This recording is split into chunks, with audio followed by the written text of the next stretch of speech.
Okay, hello everyone. Welcome in. Well, that went to the wrong one. Hold on. Of... There we go. Now we're in the right one. Oh, no, are we good? Okay. Nah, now we're back. I went to the 4, not to the 3. That's my fault. It happens. I clicked the wrong button on my Stream Deck. It happens. Come on, Gino. Great way to I have a story. I have a story about the Stream Deck we'll get to in a little bit. Okay, sorry. Go ahead. Well, welcome to the Roundtable, everyone. It's good to have you all here again. Thank you for joining us for another episode. Today is one of our pop culture episodes, and we are going to be talking about The Last of Us, first 3 episodes, and then we're also going to be giving our thoughts on video game adaptations, both in television and film. What are some good ones that we recommend? What are some iffy ones? And what are some bad ones that maybe we also recommend because they're fun, but maybe are just terrible, so we'll see.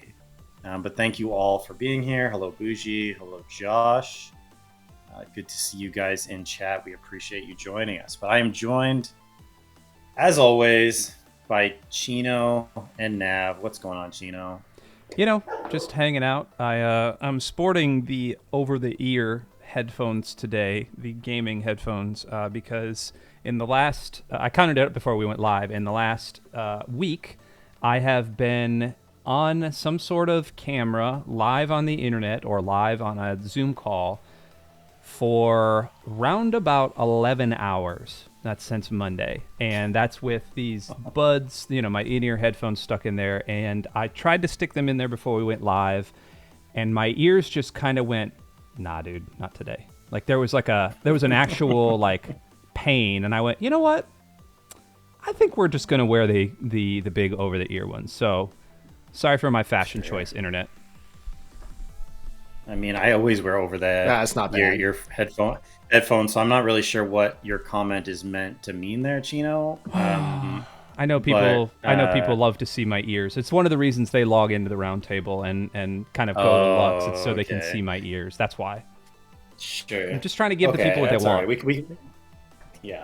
We can expect lower viewership today. Once word gets out that your ears aren't visible. Don't tell anybody. We're also joined by Nav. What's going on, Nav? How you doing, man? Oh, it's good. I have a question for you guys real quick. With headphones the one, Chino, you're wearing and the one, do you have ones that you can hear yourself talk in them? There's headphones where you can hear yourself I mean, I monitor. You hear a feedback. Yeah, I monitor mine just through my sound card, though. I mean, through my, I've got a Focusrite over here, and it monitors everything through it. Okay, that's how it's. I can do that. I don't have that turned on. Okay. I don't know. I want to try it, but I don't know if that would bother me or not. It takes some getting used to because there's a half of a second delay or a quarter second delay at least because I'm shoving mine through my sound card. Hello, Pumpkin. I'm shoving it through my sound card and then through a bunch of effects and a compressor, and then it's going into Ecamm and then it's coming back to my ears. A lot of stages. Okay. And then it's going but through the Stream other than Deck, that, Steam Deck for no particular reason. Sure, yeah, why not? I'm just going to route it through there. Sure.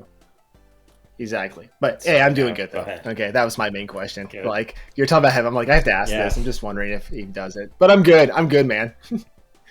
Sure. Good. I'm glad to hear it. I've occasionally they'll have some issue with the software and it'll turn the monitoring on.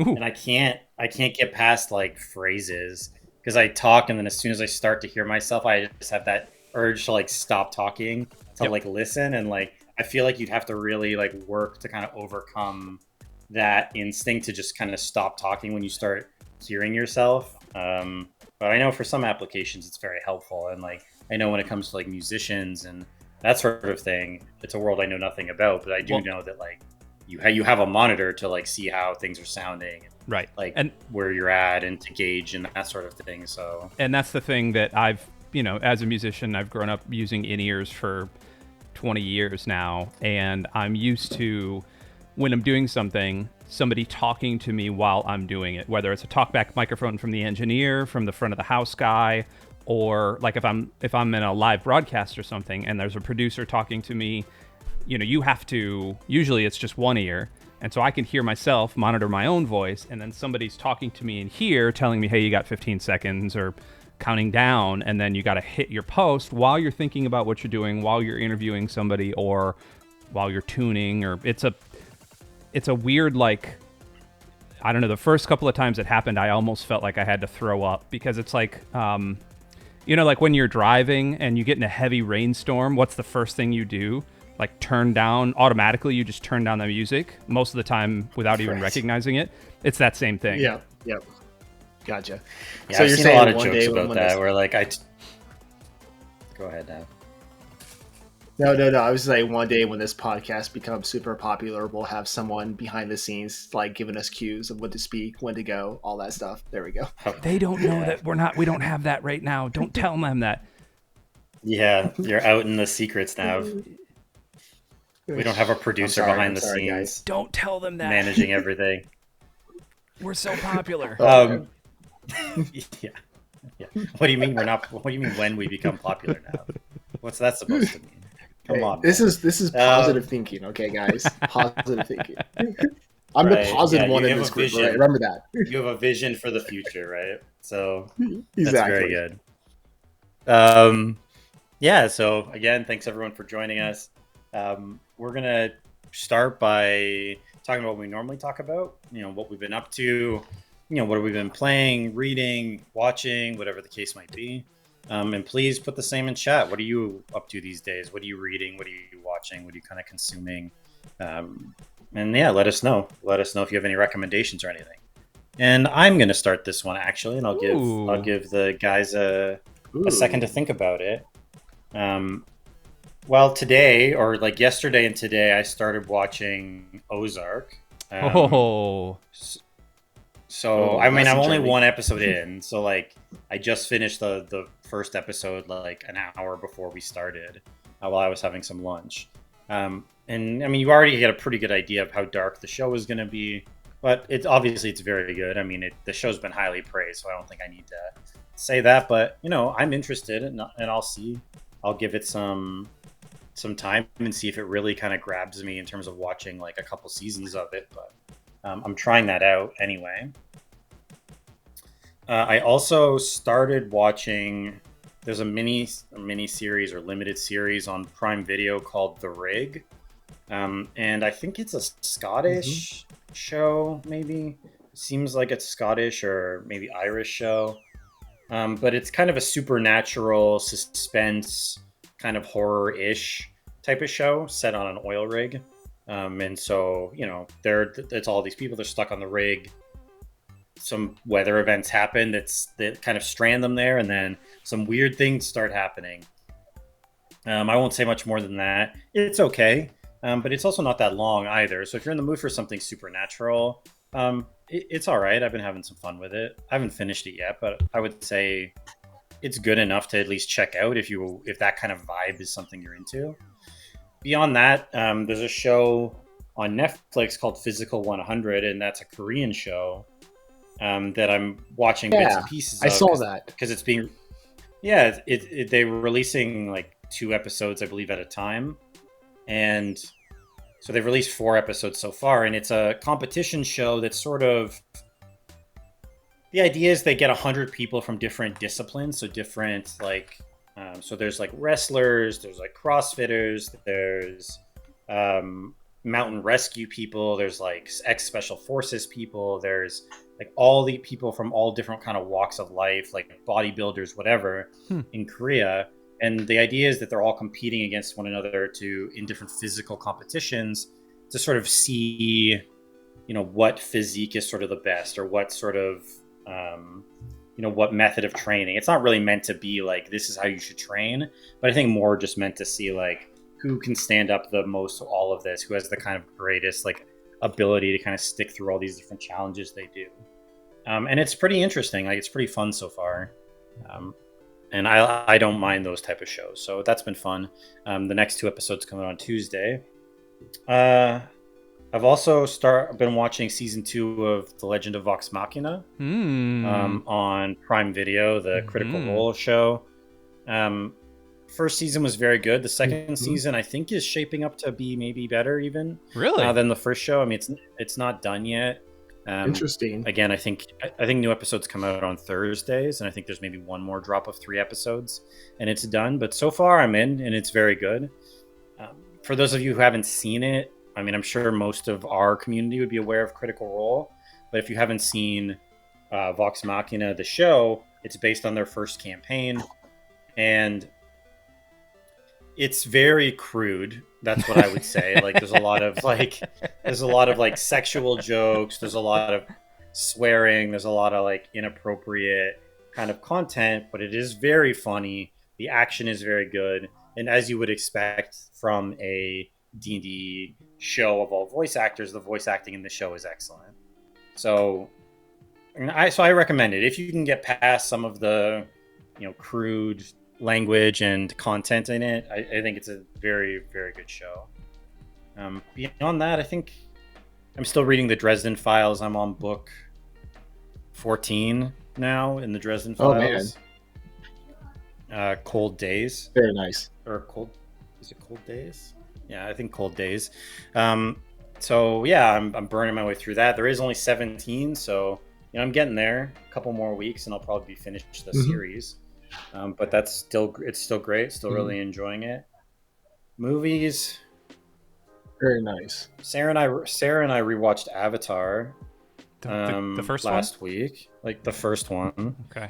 Because I still haven't seen the Okay, second yeah. one, but I mean, I will probably watch it, and I kind of wanted to revisit it, and largely it is what I remember. Visuals are great. Some of the action is very good. Some of the performances are pretty good. But the story itself is pretty like much just a jumble of other things just kind of put together. So, but yeah, enjoyed that. Gaming wise, not a whole lot. I've been playing a little bit of League, like just some ARAMs here and there. A little TFT. I've just been streaming that, and that's about it. So, what about you, Chino? What you been up to, man? What you got going on? What you been getting into? So real quick, hello to Zeph and Beggyman and Bougie and Nab is here. BJ in the chat. BJ watching The Floor is Lava on Netflix. It's kind of like Wipeout. Yeah, my kids love that show. I watched the first episode of it. It wasn't for me, but yeah, it just seems like a fun premise. Yeah. It's essentially most extreme elimination challenge, but in American or in English, and then kind of updated. It's good stuff. So I for the last week been binging Last of Us just to kind of catch up for this episode. Which we'll talk about in a little bit. If we finally finished The Good Place with my son last week, which was great. I think I talked about that on the last episode. He really enjoyed it, and I really enjoyed the second watch of it. And I have on my Steam Deck, I have, again, me being on the internet for 11 hours over the last 5 days has, plus meetings and regular work and all that, hasn't really left a whole lot of time to play anything. I've played about 4 runs of Vampire Survivors on my Steam Deck, and that's about it. Because my PC is currently on the floor over there in about 12 pieces. I finally upgraded my video card. I had an old 2060 in there, which was just, it was fine. I mean, it would do 1080 gaming without trying, but it was just starting to choke a little bit. And I couldn't run vMix through it because I'm starting to run vMix now for Lux.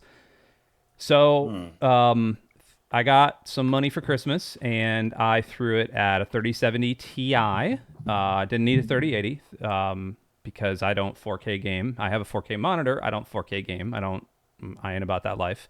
So I got a 3070 Ti. Got the 3070 Ti, started putting it into my motherboard. My motherboard would not accept it because it was only PCIe 3. This is going to get real nerdy, and I'll just make it real quick. 3070, the 30,000 series, excuse me, takes PCIe 4 because it needs all that bandwidth, while all the motherboard channels were PCIe 3. So I could only get one monitor working at a time. And that's a bummer because I use 2, sometimes 3 monitors. And so I started going down the route of, okay, maybe I can update my BIOS. Tried to update my BIOS. It wouldn't accept any of the flash updates. It would not accept anything. bought a new case. Well, I had a new case coming because I don't know if you've seen the 3000 series cards, but they are absolutely big. I mean, so here, they're sitting on my desk behind me. Here's a 2060, right? Like that's a decent size, right? Like it's the size of my face. The 3070 Ti is like a freaking Mack truck compared to those. And it's got 3 fans, and it's gonna cause the heat death of the universe because of all the power it needs. So I I had to buy a new case. It was fine. I need a new case anyway. Gave my old case to my son. We're rebuilding his PC. New case is here, but the motherboard that I had wouldn't accept anything, so I had to get a new motherboard. So the new motherboard is on the way, which will get here today. And then I'm going through the process of updating to Windows 11. Yeah, so it's going to be, and I don't have any time tomorrow because my son has lacrosse and we have like a race in the morning, and so then I'm not going to have any time Sunday morning because church, and so Sunday afternoon is going to be the first time I'm going to be able to sit down and actually bang on this PC for a little bit. So hopefully, I will be back up and running and be able to play such amazing titles as Assassin's Creed Valhalla, which I was playing on my Steam Deck, but I want to play it in full res. So, yeah, that's what I got for this week. Very nice. All right. Very nice. Very good. Busy. Nav, what you been up to, man? What you been looking at, watching, consuming? Oh man, real quick, what is the latest video card out right now? It's the 4090. What is it? 4000. They're on the 4000 for My brother-in-law. NVIDIA, and AMD's at 7,000. I think is they're at the 7,000 no. series. Gotcha. They're at 8,000? No, they are 7,000. You're right. Yeah, because I have the 6800. Yeah, my and I think there's brother-in-law, a generation newer since then. How do you like the AMD? How's it been so far? Gotcha. The drivers aren't great. The card is good. Okay. Like the card works. It works that's well. what I Like heard. it's run everything I've thrown at it really well.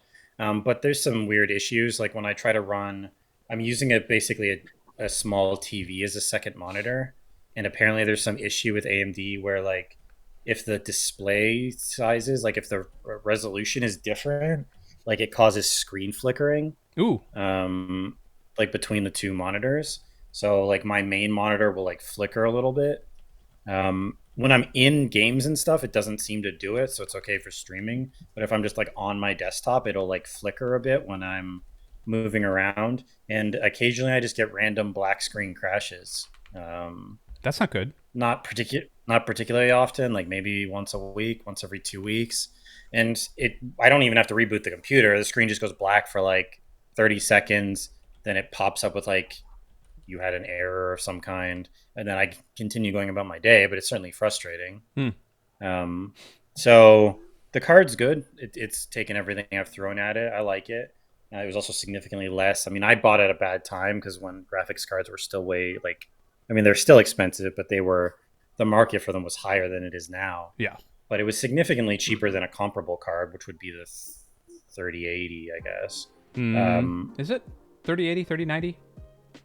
One of those two. Not the 3090. The 3090 is like the top end, like that's the one that's like not even really for gaming. It's sort of like the gaming performance is only marginally better than the 3080, and it's really more for like graphics and rendering and like all that kind of stuff. And it's kind of the same with the AMD one. I have the 6800 XT, which is like a 3080 Ti type. And then up from that would be a 6900, but again, it's sort of not really even a gaming card at that point. Yeah, so. That's for video production. Anyway. Yeah, so good, and there are some issues, but yeah, I don't mind it. I went for a full AMD build. Like I have Ryzen in that, so I just stuck with it. Yeah, I'm Intel just because of the drivers. That's it. Sure. Anyway, sorry, Nav. All right, back. It's all good. It's all good. We took a couple minute detour. It's all good. I have learned a few things of the comparisons between the two. So there we go. But anyway, my brother-in-law came to my house for a couple days about a month ago, and he walks in. He's like, "Hey, I got to show you something." He walks in with a brand new 4090 like video What? card. And I'm like, did he steal it? He's like, "I know someone." He's like, "I know someone." I know That's all he someone. So You have he to. knows someone. So we have to. He's just like, I know someone. He's like, he knows a manager at a store, and I'm not gonna. I don't want to out him or anything. But anyway, he knows someone, and then so he picked it up, and he's like, yeah, I've been carrying it with me because he went back to his hometown. And that's where he knew someone, and he's just like, I got to bring it inside. I'm too afraid that if my car gets broken into and this gets stolen, like, so it's gonna be in your house until I leave. And I'm like, So he's just carrying so I'm like, it that's on okay. him.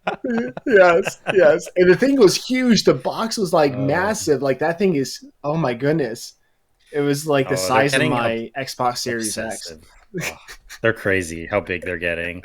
Like Chino had that Yeah, one, but the yeah, newer ones are even bigger than that Yep. one. Like, it's yeah, excessive. Well, yeah. and I had this like micro ATX, like It's, this nice little cute computer. It was awesome. Everything was like Sure. perfect under here. And now I need to get one of those stupid huge towers.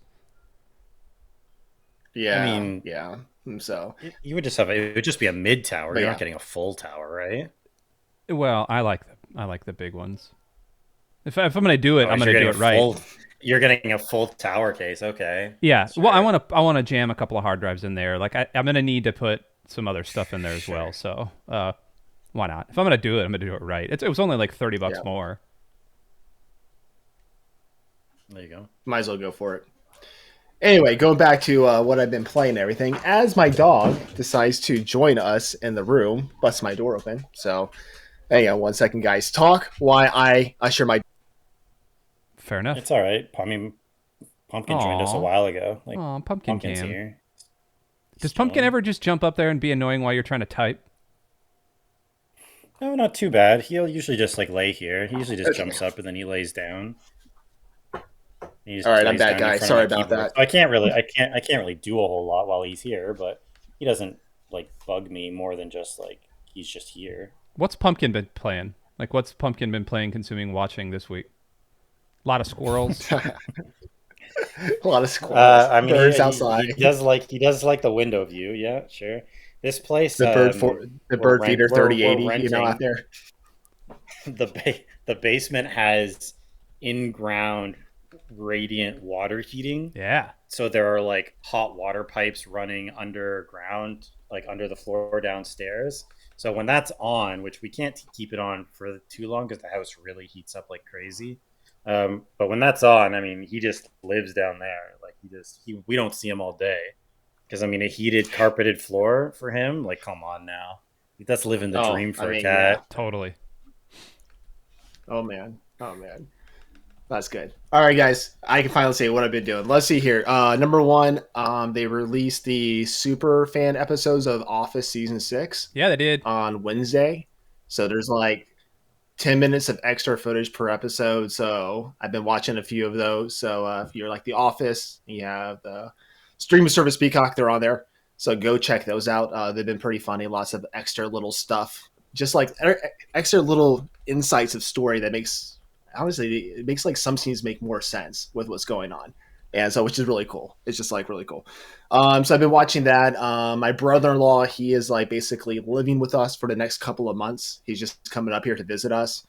And so I've been watching like, I'm trying to think of like a bunch of random things from, oh, let's see, Parks and Rec. He started that while he's up here. So every now and then I'll peek in and be catching up that Parks and Rec. I cannot remember the show that was watching last night.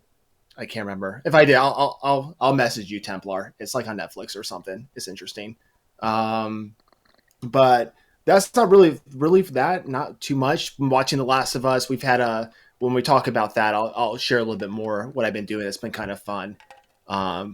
As we watch that and stuff and everything. So don't want to spoil that. For games, let's see here. I have been still playing Trails from Zero, which is part of the Legend of Heroes series RPG. So it's getting pretty interesting. I think I'm halfway through the game now, or a little bit more. So it's really picking up, the story is. So the combat's fun. I'm enjoying it. It's on the Steam. I play it on the Steam Deck, which is great. Play a little bit before I go to bed. Stuff like that. I got Resident Evil 2, the remake, on Steam for like $9. So I picked that up, and I played about 30 minutes of it last night on the Steam Deck. Runs beautifully on there. Really?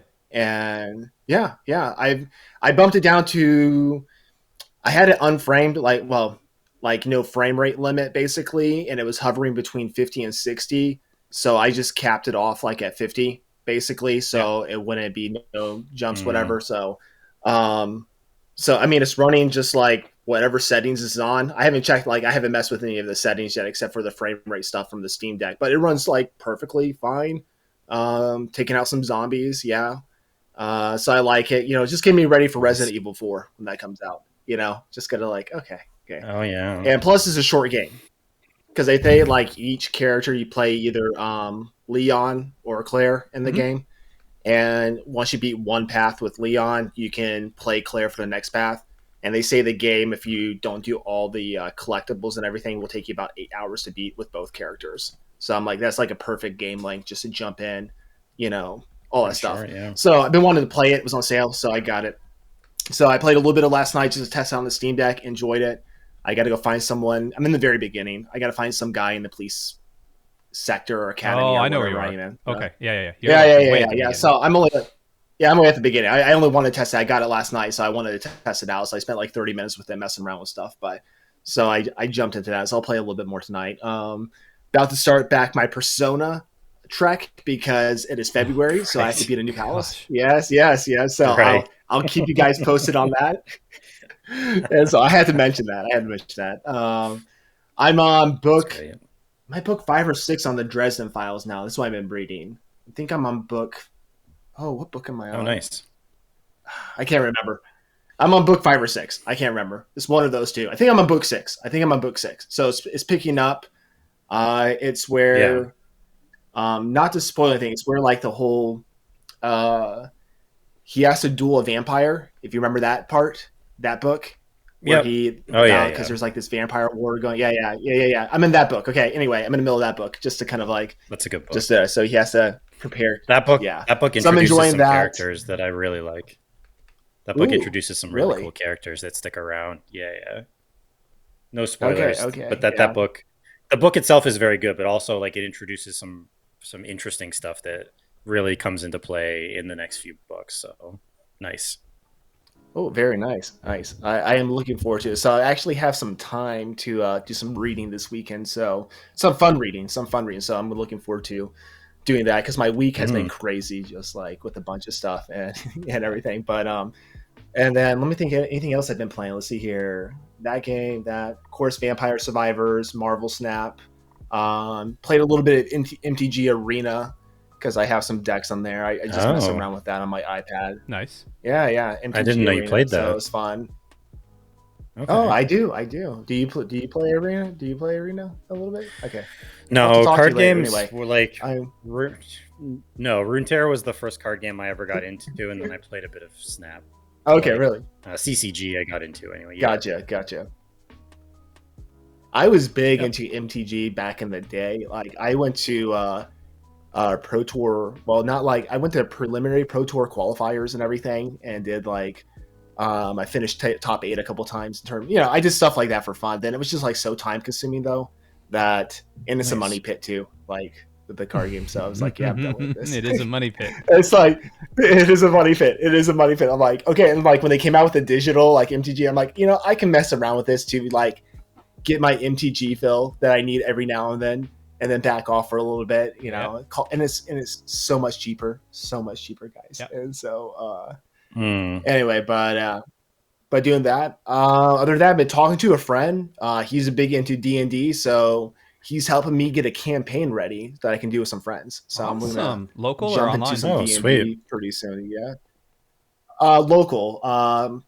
Some actually, which is funny, some former students of mine in the youth group. They're all like graduated from. I know it sounds like I'm old now, but they're graduated from. Most of them are graduated either from high school or college now, and they're like, "Hey, we should get together and play D&D." And I'm like, "Okay, I'll play with you guys. Like, let's do it." And so, So I think I'm the dungeon master, so I have to get things. I have to create a world and all that stuff and prep it. So that's the fun part. I'm working on that right now. All that writing. Yeah. Oh, let's go. So I'll be talking to you guys, for some bouncing off some ideas in future episodes here and everything. But working on that. And so that's been my week, man. So just it's been crazy, but it's also been good, and I'm thankful to be here today. So there we go. Nice.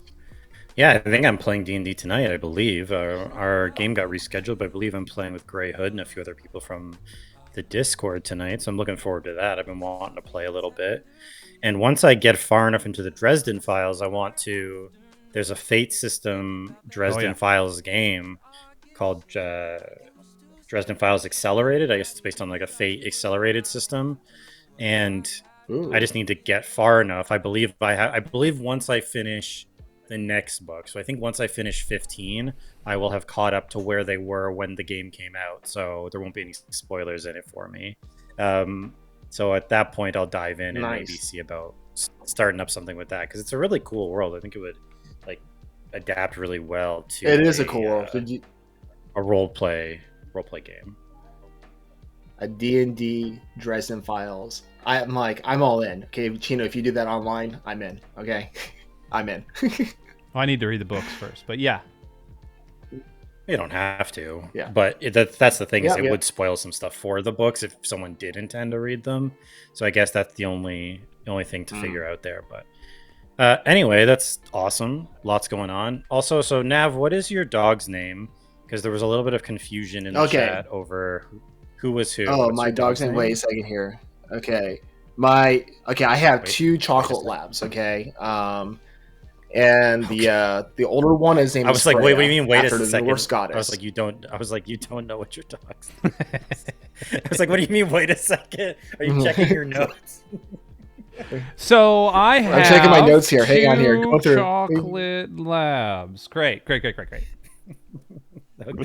Sorry. It's a random name generator. Okay, changes every day. All right, and right. There we go. But no, the older one is named Freya, Norse goddess. We thought it was a cool name. My wife picked it out, and then Freya's the next one, and so it's pretty cool. Freya is a goddess that has a chariot pulled by like giant cats. Basically, we figured that's like an appropriate dog name, like Freya. Yeah, and yeah. Anyway, so the next one is Slater. That's his name, named after Kelly Slater, the pro surfer. Not Casey Slater. I mean, we all know the real reason, Slater. But okay. SL. Whatever you want it. Yeah. We won't talk about that. Saved by the Bell. Okay. But anyway, his name is Slater. We call him Slate or something like that.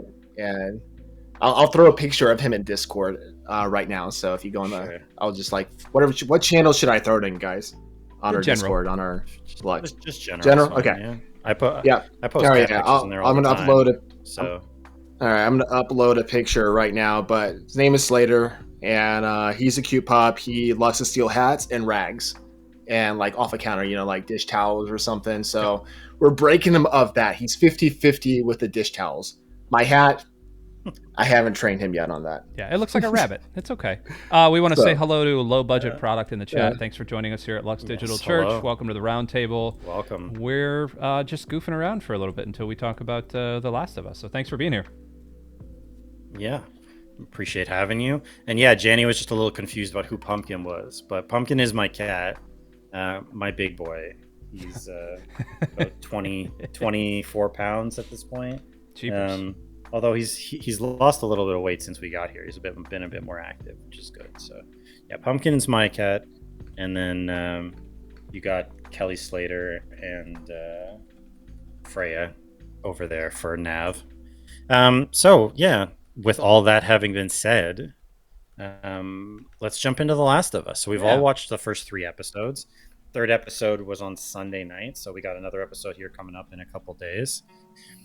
And initial impressions. I mean, let's just start with initial impressions, then we'll get into maybe some specifics about each of the episodes, what we liked, if there's anything we didn't like, and we'll just kind of go from there. So Chino, I'll start with you on this. So initial impressions of the show in general. So a disclaimer, I have never played The Last of Us. I had a PS4 late. I never had a PS3. I was always an Xbox Halo kid. I do know the story just because I listen to a gaming podcast, and so I know who Joel is. I know who Ellie is. I never knew there was a Tess.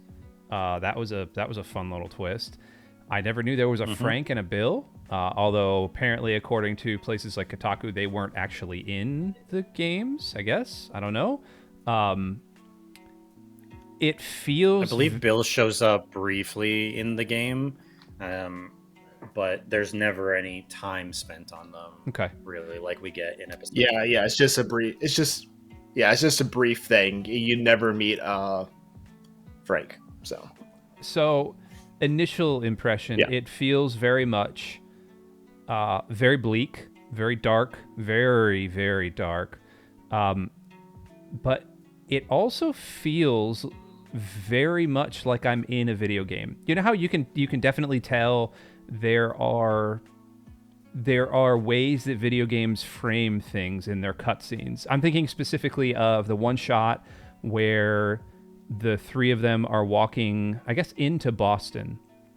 Oh, there's two shots like that. And it kind of pans up and you see just these three lone characters. That is a very, like, Witcher, very... even, it's like a Walking Dead trope, but it feels very much like a fantasy video game where it's just backing off and showing this majestic everything. Also the fact that there's not a whole lot of zombies in it is really interesting to me.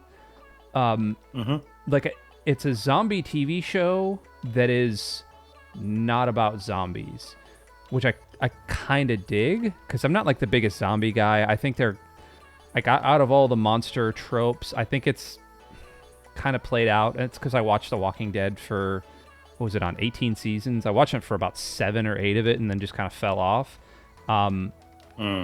But, so there's all that. But also, like, Pedro Pascal is really good. I really like him. He's very good. And the Game of Thrones girl, the little girl, he's the Ellie, reason I watched the show. he's so good. And the Game of Thrones girl, she's really good too. So those are my initial impressions. Okay, let's not go too far. She's better than Leia. That is the lowest of low bars. Listen, dude. Out of we have that's a limbo bar this high off the ground. We have You're stepping over. We have the Stranger Things kids at the top, right? We have Leia at the bottom. She's probably smack in the middle of all of that. Maybe even a little bit towards the Stranger Things kids. No, other way. But I agree that she's more in the middle. Yes. So that's my initial thoughts. We'll save that. Very good. Thank you, Nav. We'll save that. All right. Okay. Or thank you, Chino. Sorry. Nav, what were your initial thoughts of the show? My initial thoughts, like, I just wanted to share real quick. We've been doing something kind of fun at my house. We've had like people getting together, basically. My brothers, my friends, like, actually, which is like, it's kind of funny. It's like a lot of former students of mine that are all like graduated from high school and college and everything. They're like, hey, we should all get together, because they've all played The Last of Us, like all these guys and everything. And it's funny because like the guys and their girlfriends come over and everything, so it's kind of like just a bunch of people just like to watch like The Last of Us. I'm like, sure, if you guys want to do it, you're like, more than welcome to. My brother kind of is like, hey, we should crash at your place. You have more room than my house. I'm like, okay, like cool, okay. But and so no, it was fun. It was fun. It was good and everything. So we just like sat around, watching this stuff. But so that's kind of cool. I haven't done that in quite a while. Just like a bunch of people come over for a TV show, I remember my parent. I know this is a blast from the past, guys. But my parents would do that, get together with other. I didn't really watch the show, but Survivor, when that was like really popular back in the day, like in the first like couple of seasons, like it was like one of those like popular reality TV shows, like just kind of came out of nowhere. But like I just remember like Sunday nights, like families would get together, and that's fine because like I had friends and everything. We'd all just like play outside while they're watching the show anyway. But so we do that. That was kind of fun. I enjoy that. It's always fun to like watch like. Actually, it's a mega hit TV show right now. That's what it is. Yeah, it's their second biggest TV show ever. Mm-hmm. Behind Game of Thrones? And the viewership keeps going up. Yep, and the viewership keeps going up every week. Like every time another episode it's been going up. If you look at the viewers per episode, it keeps going more and more. So like the word is getting out about it, so it's getting more popular as it's going on, which is very interesting. But what do I think about it? Once again, a low bar, Halo, way better than that. Okay, like just like in a lot of ways, low bar. I said it's a low bar. This is what they should have done to Uncharted. Okay, so like I watched the Uncharted movie, I enjoyed it, but I'm like it would have been much better as a series. But like the production value in this is with the story. I know we're going based off the game; they have source material.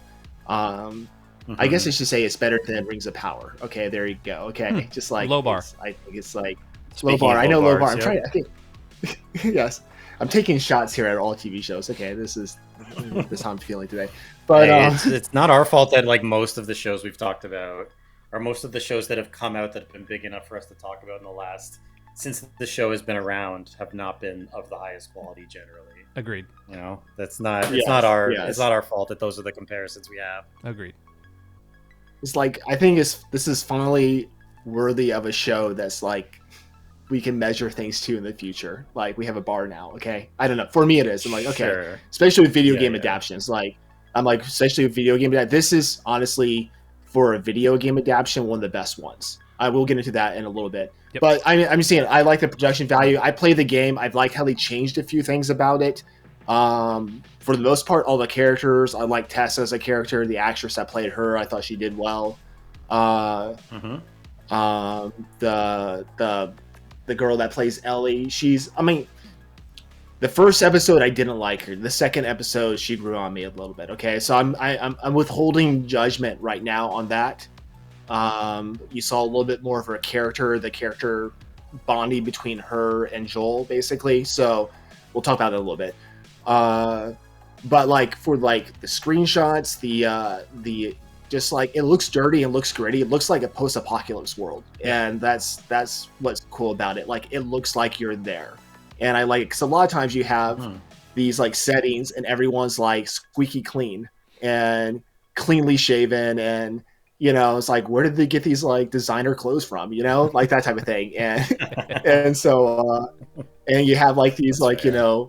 you have these models walking around as characters and they fall and roll in the dirt and there's no dirt on them and stuff like this. I'm like, okay, guys, really? Okay, you know, and I'm like, yeah. Fair enough. So, so I'm like, I like the grittiness of that. So that's what I'm thinking. Like overall thoughts, I'm enjoying it, especially the first two episodes. The third, not so much, and we'll get into that. Okay, it's not for like the reasons like as a Christian we would say, I guess, in a sense. But I just have faults in the episode in general, the third one. But the first two I thought was good, setting up what is to come.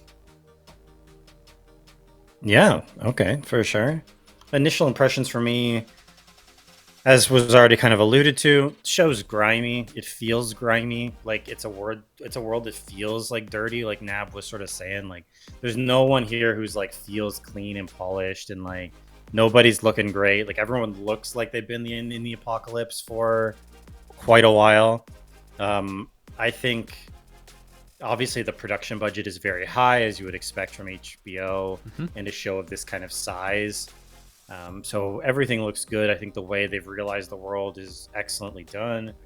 I think the use of flashbacks, which was pretty heavy in the first episode, was well done. And then you do see some kind of throughout. I mean, episode 3 is basically a very long series of flashbacks from the present day. So, but looks great. I think Pedro Pascal is excellent in it.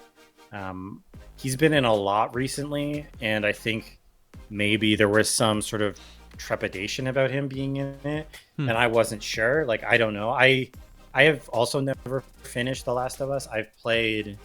I've tried playing it twice, and I got a little farther the second time than the first time, but I also haven't finished it. And I basically know the whole story. I mean, I've just kind of encountered it at one point or another or looked into it. So I'm kind of aware of what happens, but I haven't actually gone through it, and I refuse to pay $90 for the remastered version that they just released. So maybe I'll eventually actually play it again. But anyway, Pedro Pascal's great. Personally, Bella Ramsey, she's fine. I don't know. Like, it seems like she has two modes. Like, either, like, I don't know, like angry and like super snarky, or funny and joyful. No, that's it. Like kind of like angry and super I do like snarky, the snarky part though. or like houseplant. I guess. Like there's just kind of like nothing. So I don't know. That's the only kind of two things that I've sort of seen from her I don't know. in it. Like And she's supposed to be a maybe it'll get 14-year-old better. girl, and like I have a 16-year-old. It's closer to reality than you'd think. You know, there's just a lot of like. Sure. There's a lot of, and I'm not saying she's the best actress in the world, but what I do know of the Ellie character from the games, she's not as snarky, I guess, as Ellie from the games. But like when she does flip into the carefree mode, I kind of dig that. Like I kind of dig when she's just like at the very end, episode 3, she's like she's never been in a car. They're joking about Linda Ronstadt. Like that was endearing. Like I appreciated that. Sure. Yeah. And we'll get into more specifics, I guess, about that. But I have some issues with her performance. But overall, it doesn't really detract from my enjoyment of the show that much, because I think everything else is kind of so well realized. Performances are good. They have made some changes from the games in terms of just the narrative, but I think necessary ones. Mm-hmm. It seems largely very true to the game, but obviously it's a different format. You know, there are missions and things that happen in video games that you don't need to have happen in television or movies, so you can streamline the plot in certain ways, and they've done that, and I think that's fine. So let us know. Mm-hmm. Well, let me see. What's clicky, Seth? Yeah, I agree. Low budget product. What do you agree with? The clicker being. Yep, the clicker was weird. gross. The ending of 3 was really good, I think. Was nice seeing Joel and Ellie not bashing each other. Sure, yeah. That's sort of what Chino was saying, like that they had a nice kind of bit of banter there, like sort of a nice moment. Yeah, for sure. So, getting into more specifics then, you know, obviously there's going to be some spoilers here. You know, we might have already given a little bit. I mean, I'm skeptical that anyone is completely unaware of the game. But if you are, maybe you haven't played it or you haven't watched the show, you know, there'll be some. We're obviously not going to say everything that happened, but I think some things will kind of be given away based on what we say. So, you know, just be aware of that. So more specifically then, so what were you into in terms of the show, Chino? Like what were your kind of highlights? Was there anything that didn't completely work for you? What are your kind of more detailed thoughts of the show? So I'm going to skip right to episode. Oh, real go ahead, quick. Nev. Should we go? No. Sorry. Should we go episode by episode since there's only 3 episodes? Like just talk about episode 1, then 2, then 3, or how would you like to do this? That way we're not jumping around all over the place. Yeah. Okay. All right. Yeah. Sure. If that's cool with you guys, that would just help me keep my thoughts together. No, that's fine. But sure. Go ahead, Chino. Sorry. Okay, so episode 1, thoughts on episode 1 then. Yeah, so in typical roundtable fashion, like we go around the horn, and like again, never having played the things, I knew of the characters, I knew of the story-ish, sort of. Although I guess I really didn't know as much of the story as I thought. I didn't know that Joel had another daughter. I didn't know any of that story. I thought that part was heartbreaking, watching that girl get shot. I do think there was a weird escalation at the very beginning, and again, not knowing the story, me coming in with blind eyes, all of a sudden they're talking about fungus, and then within 12 hours, all of Dallas is getting shut down. So like, I don't know. I don't know. That part was weird. But other than that, like, then it ships into this weird sort of everything happening in Boston, and like that was so cool. The way it almost intentionally gives you whiplash is very cool. I would be interested to know though from you guys, like, what is different in the show from the game so far? Like in episode 1 specifically, what was different? My memory of the game is a little sketchy, daughter was younger. but most of the first episode is pretty close. Like the flashback stuff is pretty much dead on from what I remember. Like it's mostly all there. I don't recall if there's the whole like going to the neighbor thing, like with Joel's original daughter. But most of that is the same. Then it's basically just kind of story trimming. Like I think in the game, because that guy rips them off for the battery, and then in the game, you go and confront him, and there's a whole battle, and you have like a showdown with him. Whereas in the show, they show up where he's supposed to be, and then he's already had a fight with the firelights, and then you kind of make your deal with them, and then pick up from there.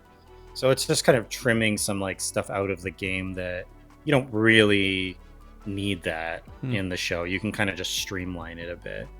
But beyond that, episode 1 at least I think is very, very close to the game. Okay. Yeah, Nav, so that might have a better.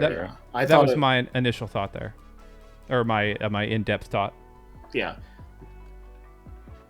I just like Nav, the only what were thing your I thoughts thought the daughter for Joel in the first episode was a little too old. Just that was my biggest issue. Just like because in the game she's a little bit younger, and it makes much more. It makes more sense because like the father-daughter scenes like in the first episode I thought were good. Like there was like this affection for each other. This family affection for each other. Like taking care of each other. Where she's like, I want to take care of you, Dad. He's like protective and taking care of her. So it says Joel up as like this guy who wants to do the right thing, protect his family, help his brother out. His brother gets like thrown in jail because kind of the outbreak thing that was going on, and so he goes in there, helps his brother, close to family, shows him like as a good like family guy basically, and then everything just breaks loose. And it goes from there, and like the whole scene with his daughter and all that stuff. I thought it was like very emotional, and they did that very well. I was just like, my only complaint is like if she was a little bit younger, I think it'd be more of an emotional impact, especially with the scene at the end. It still was, but in a game she was a little bit younger. That was my only thing. Maybe a couple years because she looked like this girl looks like she was like what, 15, 16, somewhere around there. In the game she was like in between 10 to 12 or something like that. So there was actually it's a good 3 to 4 years difference in age for his daughter in the game, and then how it switches to a boy come walking up to the gates in Boston, and that whole scene, and just kind of like the brutality with everything, just like how ruthless the whoever's in charge, I forgot what the people they're called that are in charge of the zones basically, but how they're in charge of everything, how they just like it doesn't matter what age you are, basically if you're infected you're gone, that type of thing. It's just like boom, just like that. And so that's just kind of like that kind of just shows you like right away.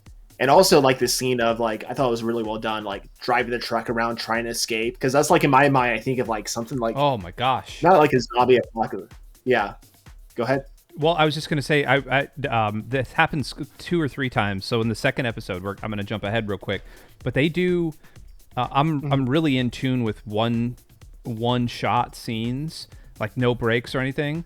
And there was so that whole driving scene there where they make the right hand turn and then kind of do the whole thing. That was all one shot, and like then they're backing up and like she's in the back seat like huddled, and that's all one shot. Like they make the turn, all one shot as they do, and then they come back, all one shot. They run over the people, all one shot. In the second episode, there's probably 1.5 minutes, almost 2 minutes, where they're talking with the biologist or the whatever she's cytologist, and it's slowly like panning in towards her, all one shot. It was about 2 minutes. Like that is the hardest freaking thing in the world to do, and they nailed it, man. Like that was so freaking cool. Yeah, then episode 2, we'll get there. The doctor lady, like that was just like, to me that was like such an incredible scene with her explaining like the doomsday scenario, but we'll get to that. But yeah, episode 1 real quick, that whole scene when they get to downtown, like the plane crashing overhead and stuff like that, it's just kind of something like, oh snap, like everything's like falling apart, like everything. And then if you flash forward 20 years, and but I like the little details they did, like he still had the watch on, that his daughter gave him. I know there's some stuff from the game, but they did little details like that. There was some scenes, I can't remember if it was episode 1 or 2, where they had like they were ducking underneath like this like semi truck type thing, ducking underneath, going on the other side of it. That was actually almost like a shot for shot from the video game, like just doing little nods to people who play the video game. They're just throwing little tidbits in there, and I enjoy that. Like, oh, I remember playing that scene, just like that. Like this is like, so I thought it was really cool. But that's my take on it. I thought episode 1 was very well set up. It wasn't too fast and it wasn't too slow. Like, it brought you along at a good pace to get you where you need to be. Sure. Yeah.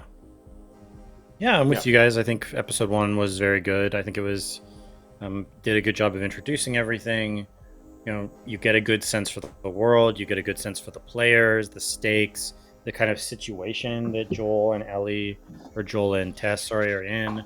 That Ellie's in, what the kind of Fedra situation is there, like how oppressive the government is. I think it sets everything up really well. You get those nods to the game. You get everything established, and it kind of sets up the main. You know, it doesn't really waste time. By the end of the first game, they're traveling. He's traveling with Ellie and Tess, and they're out of the city, right? Like, by the end of the first episode. So, you know, they really move at a good pace, and you're kind of on the journey, which I also appreciate that they didn't spend like 3 episodes getting it set up before they left or anything. Like, you're on the way and you're going. So, yeah, 100%. Episode 2. Episode 2 kicked off, man. It stinking kicked off. The whole backstory of the fungi thing, again, I already referenced that, was really helpful to me. And then, like I said, the shot where they're walking into Boston in the daytime was breathtaking to me. And I was watching it on an iPad, and I was still just like, oh my gosh, this looks so cool.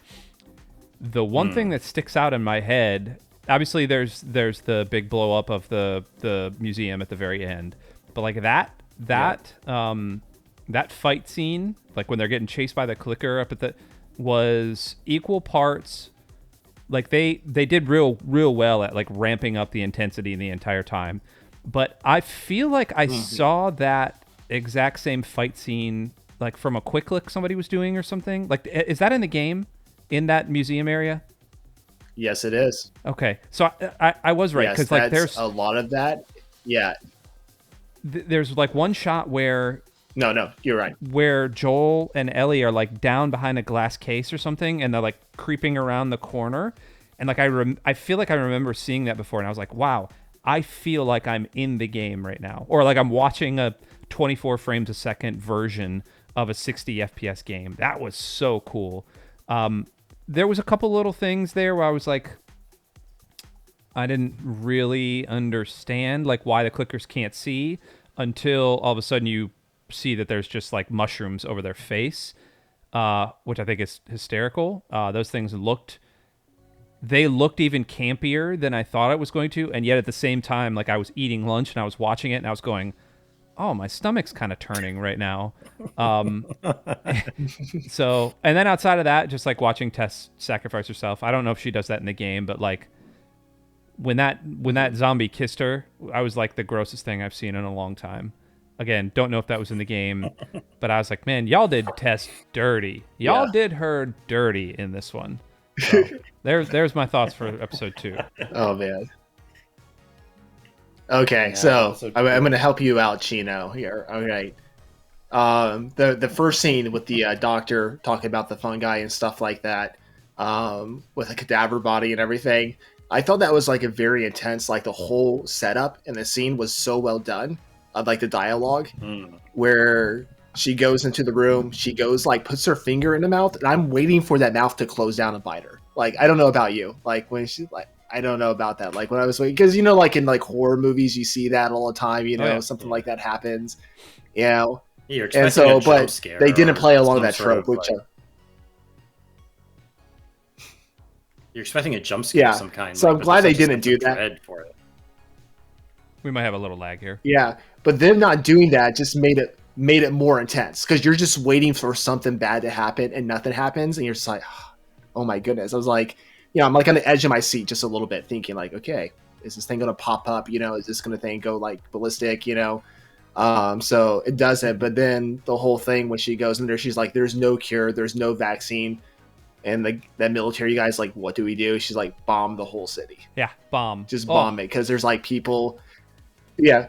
like that. You just like get the direness of the city because she's like, were there others bitten or attacked? And he's like, yeah, we can't find them. Then she's like, you got to destroy the whole city if you want to stop this. Destroy this whole city. And it was a city in India too. And I'm just like, oh my goodness, like this lady, she's like, let me go home to my family so I can be with them, and then bomb the city. Just everyone needs to go to stop this. And so I thought that was just kind of a great opening scene there. The scene with them in the hotel with Tess and them. That was this one, right? Yeah, where they went in the hotel. I did like Bella Ramsey, like go to like the bell and tap it and say like, you know, room service or something like that. And I don't know how she knows about that, but you know, like in the game and stuff like that, she does like little things like that where she'll be with Joel and then she'll make noises. Joel's like, hey, don't do that, or like, you know, because she's a teenager, you know, it's kind of like, you know, all teenagers are partly, you know, like a little spastic and like, oh, this catches my eye, let's go check this out. And she's like, and this is things she's never seen before too, and so she's like, oh, I've read about this, or I've seen this, or you know. So I thought those were kind of cool. The scene at the end was different than the game for you, Chino.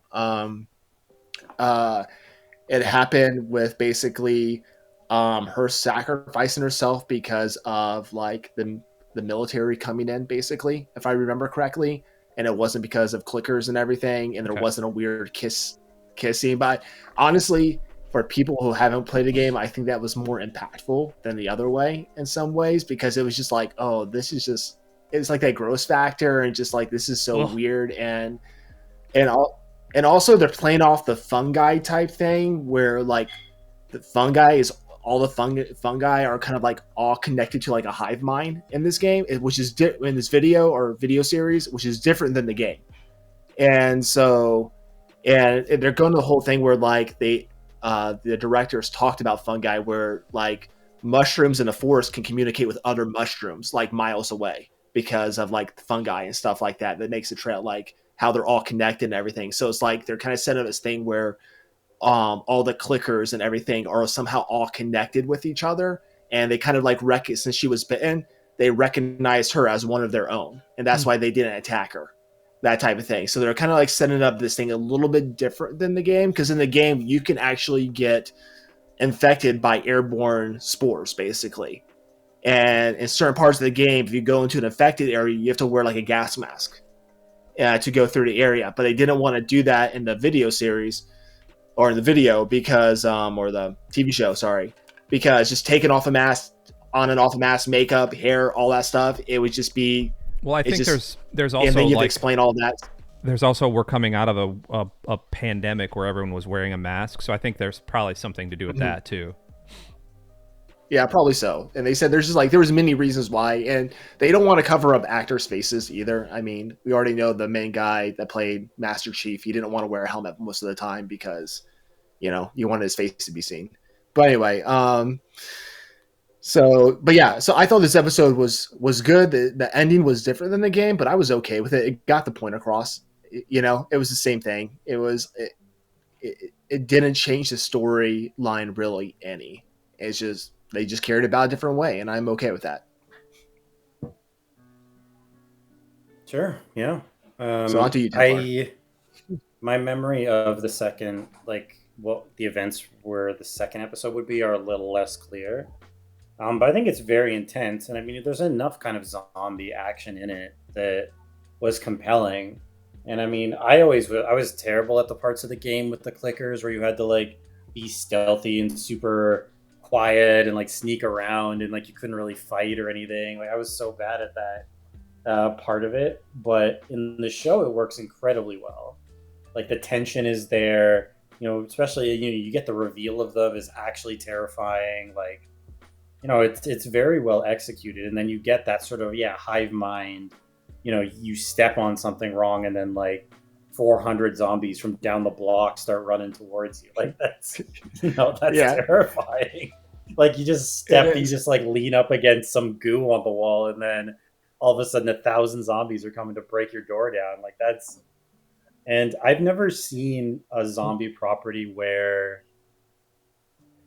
pre-infection there's such hopelessness on the part of like an expert like that, like at the beginning, like you were saying, Chino. Because in the first episode we have the expert who's like, the worst case scenario would basically be if it was like a fungal infection rather than a virus or like bacteria or something, that a fungus would be far worse. You get the kind of foreshadowing or whatever there. But then to actually have her being an expert come in, like a fungal expert come in and recognize it. And once she sees that this has passed to people, it's like, what are you going to do? And it's like, go home to my family and spend whatever limited amount of time I have left with them. That's it. There's no like, we're going to put a team together. There's no like, we're going to fight this and we're going to figure something out. It's just like, let me go home and be with my family before the end. Like, and that's it. And it's like that's such a stark contrast to so many other zombie properties where you always have like, oh, we're working on a cure, we're working on a vaccine, we're working on, we're fighting back against it. And there's like the utter hopelessness of like, oh, this is what happened. Like, this is like worst case scenario. There is nothing we can do. Yeah. Like, just, bomb the entire city and hope you get it. And that's it. Like, well, and then that's they're pretty even impactful. they're even in Boston, and Ellie steps into the crater or steps near the crater, and she says, "What is this?" And he says, "This is where the bomb was." And it's like, oh, that is terrifying to think that would even happen. Yeah, as they start losing cities, they just start bombing them to try to slow down the infected. Like, oof. It makes me actually think, though, because I saw that and then I watched some sort of short on YouTube about fighting zombies. And the one thing I actually do want to see that I don't think I've seen from any zombie property before is like, I want to see something that's like midway through. Like, you see zombie stuff that's like at the beginning, and you see zombie stuff that's like where everyone else is already dead and it's just zombies.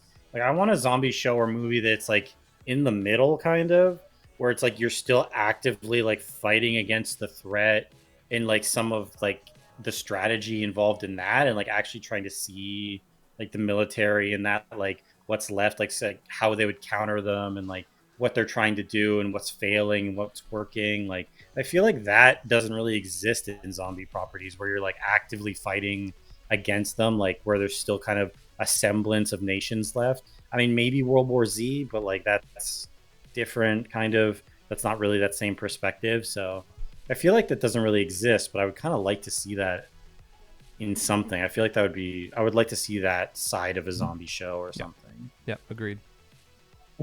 Yeah, maybe like a Last of Us prequel show. Maybe it's like if it's like 5 years after, they're still just like, I don't know, like in a different country too. That would be interesting. But anyway, yeah, just like something about the actual like fight back against them, and like it can be a hopeless fight, but even just the like, what would you try to do against like this onslaught, and how would that work out, and like all these decisions that have to be made. I feel like there could be something interesting there.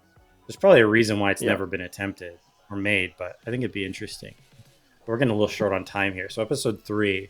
I'll jump into episode 3. One thing I'll say about episode 3, and Nav kind of alluded to this earlier, and he'll probably touch on it as well, but episode 3 is largely not from the game. It's not like in the game, Bill and Frank, are two people, and you go and you do briefly run into Bill, and they're like people that were like smugglers and worked with Tess and Joel.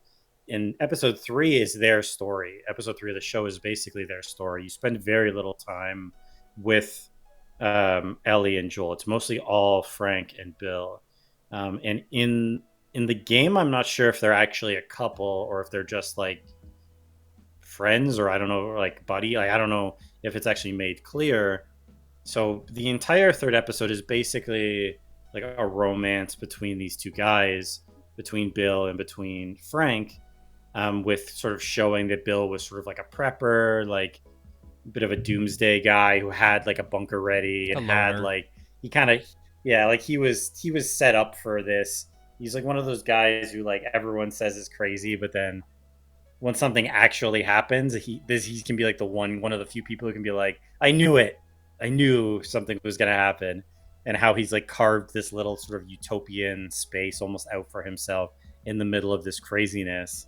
And then Frank coming into his life, and then them starting a relationship together. I won't say too much about the episode. What I'll say is this: it's very well done. The acting is, I think, exceptional. I think It was Nick Offerman. Nick He's the one that plays Offerman. Ron Swanson in Yeah, that's Parks what I and was. Rec, and then Chino Murray literally told me Bartlett his name plays before Frank. the show started, and I Yeah. literally forgot again. But Nick Offerman's great. I didn't know the other guy, but that's good to know. They're both excellent in it, and I think their portrayal. I think you believe the relationship. I think their kind of growth as a couple, and it spans about 20 years or so of Bill's life, and like most of that time of Frank's life as well. So it's very well done. It's an interesting kind of story to see just like two people surviving in it. With that being said, with it being a church podcast, I do feel like I have to address that, it is an entire episode centered around a homosexual relationship. I think you will have to gauge your own sort of comfort with that in terms of how you approach the show or the episode.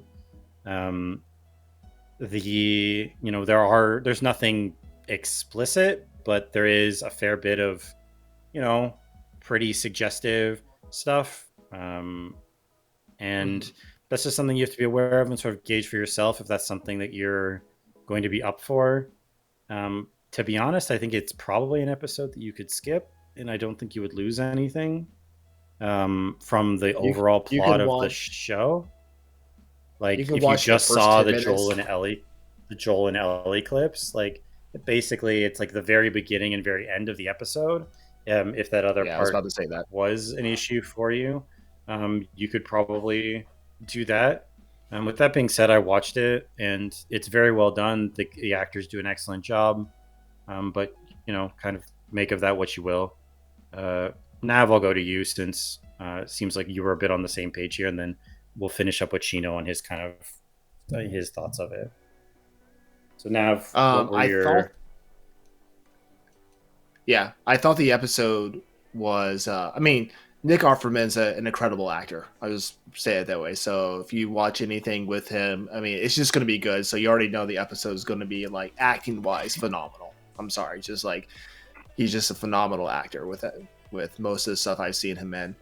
I didn't know who the other guy was, the Murray Bartlett, but he was just. I watched the whole episode, but he's a phenomenal like actor too. How they portrayed everything,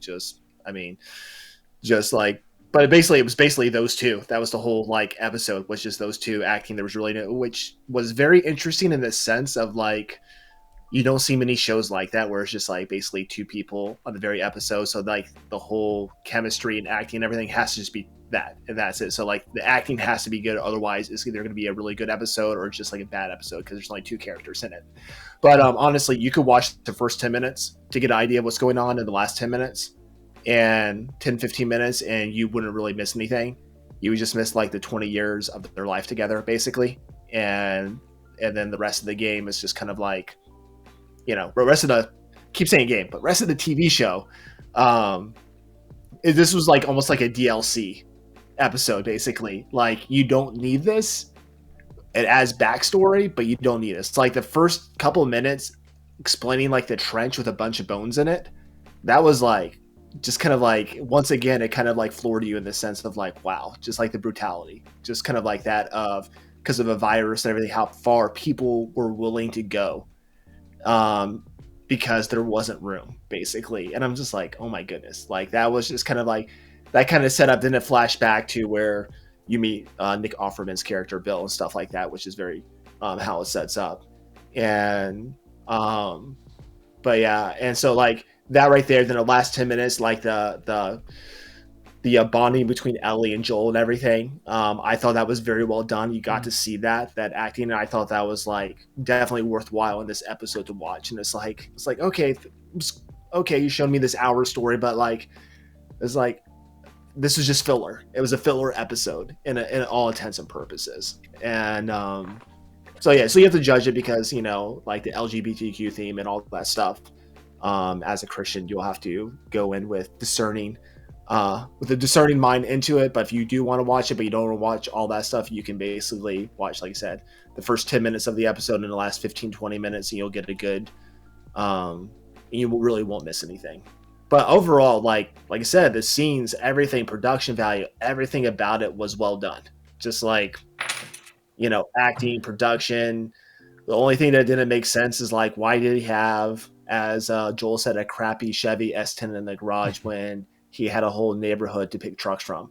But that's a whole different. I thought of that. I'm like, out of all the trucks to pick from, you pick that truck. Okay. Well, it was okay. I think that's why he was opening up all the anyway. hoods. I think it was the only one that had like an ignition switch or something in there. Okay. Maybe I missed that. Okay. But anyway, I was just thinking, it was like, oh man, you have a whole neighborhood to choose vehicles from if like people just kind of went, left the town. But oh well. But other than that, I'm looking forward to this week because we're not having a side story, and we'll get back to Joel and Ellie traveling. So, but anyway, that's my thoughts right there. All right, Chino. Yeah, I agree with low budget product in the chat. That's my problem with the episode. They both died, and it felt like a pointless episode, almost like filler from an anime, but an hour and 15 minutes long. I agree with that. I also HBO Max, is known for its products being long and languid and kind of taking their time and exploring the space and, being very highbrow about what they try to express. It's like they're trying to be very quality. And so it may have been a pointless exercise in storytelling, but I usually get a little weird around dude on dude stuff, like we kind of talked about in the pre-production. Yeah.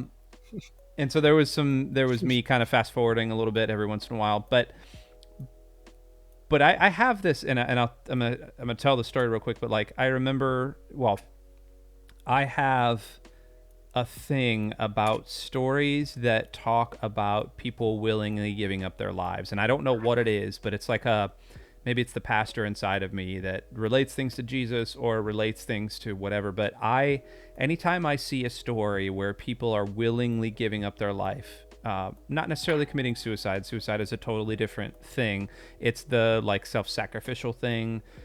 It makes my heart ache. And I remember this kind of stems back a long time, but I remember when 9/11 happened, it was like the sheer tragedy of, yes, planes crashing into buildings, and like that was terrible. But the one image that sticks out in my mind is there were people that were jumping from like the 60th floors and the 30th floors because they had nothing else to do. Mm-hmm. And like they were essentially committing suicide, but they had no other choice.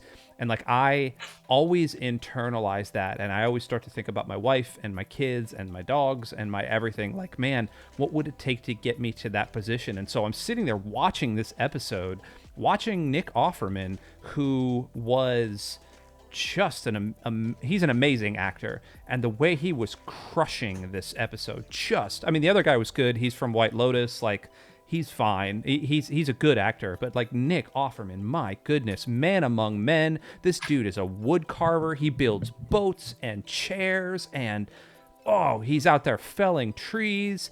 He does this in real life too, and he's just crushing this episode. And to watch him also like willingly give up his life, and then that last little soliloquy of, this is not suicide. I've lived a long life. I'm an old man, and essentially says like, you changed me for the better. And that like hit me so hard in the feels. And I didn't think that it was ever going to be like I didn't think a dude on dude episode would do that to me, and it did. And so I applaud them for it. And when Joel and Ellie started showing back up, I was like, okay, good. I don't think I could have. I think the timing of it was perfect. I couldn't have taken a full episode of it. I couldn't have taken a full season of that. But the fact they did it for like 20 or 30 minutes. Oh, and the other thing, they managed to cram 20 years of history into 30 minutes. Like, and I don't know how they did that so well, but I felt the weight of 20 years of history between two people in that 30 minutes. Like I felt that when he carried him up the stairs, like, my eyes were like welling up with tears as I was watching it. So kudos to them, and let's get back to the zombies, please, because I need the show to be the show now. Those clickers. Yeah, give me some more clickers. Oh, real quick, the Yeah. clickers in the show, they kept like the original audio from the game for the clicker sound. That's They didn't terrifying. change it. That is a And terrifying sound. Oh, it is nice. it is a terrifying when you're sneaking around and you hear clickers around you and you don't know where they are in the game. That is such a terrifying moment. Whoa. And then in the show, when I heard that sound again, I was like, it brought back memories. I'm like, oh, I'm like, I don't like this part. But anyway, yes. All But yeah, right. very Well, emotional episode. But let's get back to clickers. Just Gardens. I've heard modern TV and movies compared to emotional terrorism. Thoughts? That's Disagree. interesting. Yeah, disagree. I would say it's more along the art than emotional terrorism. I mean, You have to a go all lot the way of back to things are Shakespeare. created that are manipulative, I would say. Whether, the intention is to manipulate or not, they are manipulative. Like like episode 3 of the show was meant to cause like an emotional reaction. Yep. And meant for you to invest heavily in these characters and the relationship that they had. I mean, I don't know if I would call that emotional terrorism. Like in that what they're holding your feelings hostage or something, but there certainly is a lot of heavy. I feel like there are a lot of products that are coming out now are really heavy, emotional, serious, that sort of thing, if that's what you're talking about. But that's an interesting question. I think that's maybe a question we could address on another episode, almost as like a whole topic. I think we could talk about maybe the emotional manipulation or impact of modern film and television. Yeah, I think that's something we could absolutely talk about. Yeah, I would do some research and some thinking about it. But I like it. Yeah, good question. Yeah, it's a good question. That's pretty much going to do it for us here. We had originally planned to talk about sort of best adaptations from video games into television and film. Unfortunately, and well, it's good. Our discussion of the show, between our banter and what we've been up to, and then our discussion of the show went a little longer than we had originally thought it might. So we will save that for another day. I mean, that's fine. We're going to be checking back in with The Last of Us throughout the season. So there's going to be plenty of more Last of Us episodes where we'll pop in, we'll give our continued thoughts on further episodes, and we'll find time to talk about those adaptations as well.